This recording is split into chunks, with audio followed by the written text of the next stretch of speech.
और आपके इल्म में है कि पाकिस्तान ने जो है वो फुल प्रूफ सिक्योरिटी फराहम की और उनकी टीम यहाँ आई। मैच प्रैक्टिसेस मैचेस भी जारी थे और इसी के साथ साथ इस हवाले से 11th आवर के ऊपर कोई पाकिस्तान के साथ कोई कंक्रीट इस किस्म की चीज़ शेयर नहीं की गई जो किसी नाखुशगवार वाक़े से मुतल्लिक हो। लेकिन जहाँ पर मैं समझता हूँ कि पूरी कौम को इस हवाले से मायूसी थी और पूरी कौम को इसके ऊपर यक आवाज़ होकर बात कर रही है और बल्कि पूरी दुनिया से इस हवाले से पाकिस्तान के क्रिकेट के साथ पाकिस्तान के साथ लोग इज़हार यकजहती कर रहे थे कि जो न्यूजीलैंड ने दौरा बेंडन पोस्टपोन किया, जिसको उन्होंने कैंसिल किया दौरे को, उस हवाले से पूरी दुनिया से पाकिस्तान के साथ जो है वो हमदर्दी का इजहार किया जा रहा था। उसी जानिब यहाँ पर PMLN की जो मरियम सफदर हैं उनकी जानिब से जो है वो तंज़िया ट्वीट्स शुरू कर दी गई हरे पासपोर्ट की इज़्ज़त के हवाले से। मैं समझता हूँ कि इन लोगों का क्या एजेंडा है, क्या इनका ज़ात का एजेंडा है, क्या इनको पाकिस्तान से ज़्यादा अपनी ज़ात की ज़्यादा फ़िक्र है। और हरे पासपोर्ट की इज़्ज़त जो है वो ऐसे नहीं होती कि आप मुल्क से भगोड़े बन के बाहर बैठे हों, आपकी जायदादें, आपके बच्चे, आपका कारोबार सारा लंदन में हो और आप हरे पासपोर्ट के ऊपर जो है वो इज़्ज़त के ऊपर हमें लेक्चर दे रहे हो। हरे पासपोर्ट की इज़्ज़त उस वक्त होती है जब आप लूट मार ना कर रहे हो, जब आप मनी लॉन्ड्रिंग ना कर रहे हो, लोगों का पैसा, कौम का पैसा लूट के बैरून मुल्क फ्लैट ना बना रहे हो, और जब आपका जीना मरना पाकिस्तान के अंदर हो। ये मगरबज़ादे गुलामाना सोच इनकी तो पर्चियाँ गुम हो जाया करती थी। ये तो सर झुका के बात करते थे, आंखों में आंखें डाल के तो ये बात ही नहीं करते थे। ये हमें हरे पासपोर्ट की इज़्ज़त के ऊपर जो है वो लेक्चर दे रहे हैं।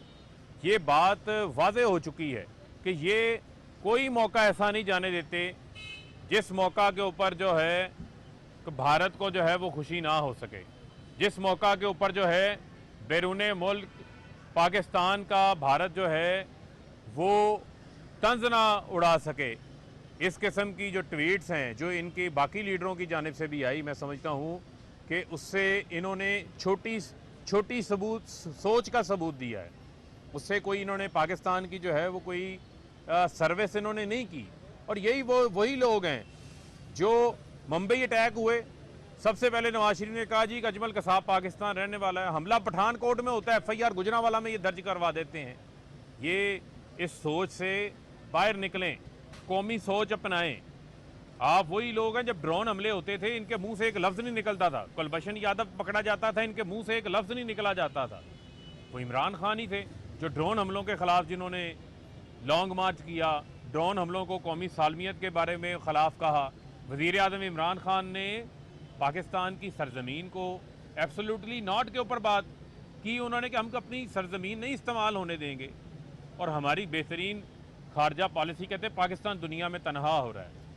बरतानिया का वज़ीर ख़ारजा, इटालियन वज़ीर ख़ारजा, स्पेनिश वज़ीर ख़ारजा, डेनमार्क की वज़ीर आज़म पाकिस्तान का शुक्रिया अदा करिए। 2 बार सदर प्यूटन का टेलीफोन आया। अभी दुशंबे में जो कॉन्फ्रेंस हुई, शंघाई ताउन की कॉन्फ्रेंस, उसमें पाकिस्तान मरकज़ निगाह बना हुआ था। अफ़गान अमन अमल के हवाले से पाकिस्तान ने वहाँ पर दुनिया के वो लोग जो वहाँ पर फंसे हुए थे उनको बाहर निकालने के अंदर किरदार अदा किया। पाकिस्तान आज अपनी इंडिपेंडेंट खारजा पॉलिसी जो है वो लेकर चल रहा है, लेकिन इन लोगों को पाकिस्तान जो है वो तनहा नज़र आता है। कोई ऐसा मौका हाथ से नहीं जाने देते जहाँ पर कौमी यकजहती को ये मुतासर करने की कोशिश ना करें, जहाँ पर जो है मुल्क की सालमियत के ऊपर ये अपनी ज़ाती मुफाद को, ज़ाती सलामती को तरजीह ना देते हों। तो मैं इनको ये पैगाम देना चाहता हूँ कि आप लोगों का सिर्फ तर्ज ये है कि आप सिर्फ इक़्तिदार इंजॉय करने के लिए पाकिस्तान आते हैं, जब इक़्तिदार नहीं होता मुल्क से बाहर चले जाते हैं। और बुग़्ज़े इमरान खान के अंदर इतना आगे चले गए हैं कि इनको पाकिस्तान की जो इमेज है उसकी भी परवाह नहीं है। ये भी नहीं सोचते कि इस हवाले से दुनिया पाकिस्तान का क्या तासुर लेगी। तो मैं ये समझता हूँ कि हरे पासपोर्ट की इज़्ज़त करवाएगी ये हुकूमत, और सब्ज़ हलाली परचम को भी इंशाअल्लाह हम बुलंद रखेंगे। पूरी कौम जो है इस हवाले से उसके जज्बात जो हैं वो एक जैसे हैं। इंशाअल्लाह। न्यूजीलैंड की देखें, हमने तो तमाम तर सिक्योरिटी फ्राहम की। इससे पहले कश्मीर प्रीमियर लीग हुई। इससे कबल आप ये देखें कि जब न्यूजीलैंड के अंदर ही क्राइस्ट चर्च के अंदर मस्जिद के ऊपर दहशत गर्दी का वाक़या हुआ, वहाँ पर दर्जनों लोगों को शहीद कर दिया गया, उस वक्त बांग्लादेश की टीम वहीं पर मौजूद रही। इससे पहले जब अपना 7 वहाँ पर जो बरतानिया में हमले हुए थे, बम अटैक्स हुए थे ट्यूब्स के, उस वक्त एशेज़ सीरीज़ वहाँ पे चल रही थी, ऑस्ट्रेलिया इंग्लैंड के मैच उस वक्त भी वहीं पर रहे। दुनिया में बेशुमार बार बहुत सारी जगहों के ऊपर नाखुशगवार वाक़यात भी हुए, लेकिन मैचेस अबेंडन नहीं हुए। लेकिन यहाँ पर तो कोई ऐसा मामला भी नहीं था, कोई ऐसा वाक़या भी नहीं था। पाकिस्तान की तमाम तर इंटेलिजेंस एजेंसी, सिक्योरिटीज़ के इदारे, वो तमाम जो है उसको सिक्योरिटी फ्राहम कर रहे थे, और इस हवाले से पाकिस्तान के साथ किसी किस्म की कोई इन्फॉर्मेशन भी नहीं शेयर की। देखिए, वज़ीर आज़म साहब का जो दौरा है, दौरा ताजिकिस्तान, वो काफ़ी कामयाब रहा। और आज वज़ीर आज़म इमरान खान साहब ने एक और इनिशिएटिव लिया है कि जो अफ़गानिस्तान के अंदर एक इनक्लूसिव हुकूमत बने। जो 40 साल से कॉन्फ्लिक्ट चलता आ रहा है, उस कॉन्फ्लिक्ट का ख़ात्मा हो। अब पुरअमन अफ़गानिस्तान, पुरअमन पाकिस्तान की मैं समझता हूँ हवाले से बड़ा ज़रूरी है। और जो पाकिस्तान एक नया सेंट्रल एशियन रियासतों के साथ इकनॉमिक तावन शुरू करना चाहता है, और पाकिस्तान की मईशी कॉरिडोर वहाँ की तरफ जो है सेंट्रल एशियन रियासतों की तरफ जो खुलता है, उसका रास्ता भी अफ़गानिस्तान की तरफ से जाता है।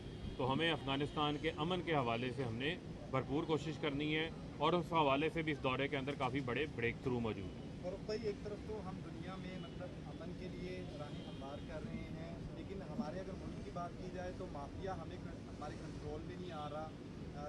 किस तरह से इनको कंट्रोल करेंगे? हर रोज़ स्टेट बैंक ने इंटरफेरेंस की तो डॉलर का रेट नीचे आया, अदरवाइज डॉलर दिन ब दिन ऊपर जा रहा है। देखिए, डॉलर जो है वो हमने फ्री मार्केट बेस के ऊपर कर दिया है, और मैं समझता हूँ कि उसकी बेस के ऊपर जो पाकिस्तान की जो फ्लक्चुएशन है डॉलर का ऊपर नीचे जाने का रेट, वो दुनिया के बाकी ममालिक से कम है।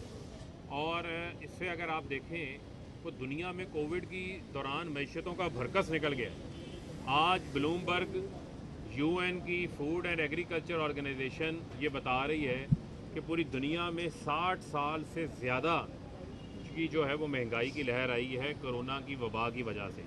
तो एक तरफ कोरोना की वबा के असरात हैं, दूसरी जानिब पूरी दुनिया को जो है वो कीमतों में इजाफे के असरात का जो है वो सामना करना पड़ रहा है।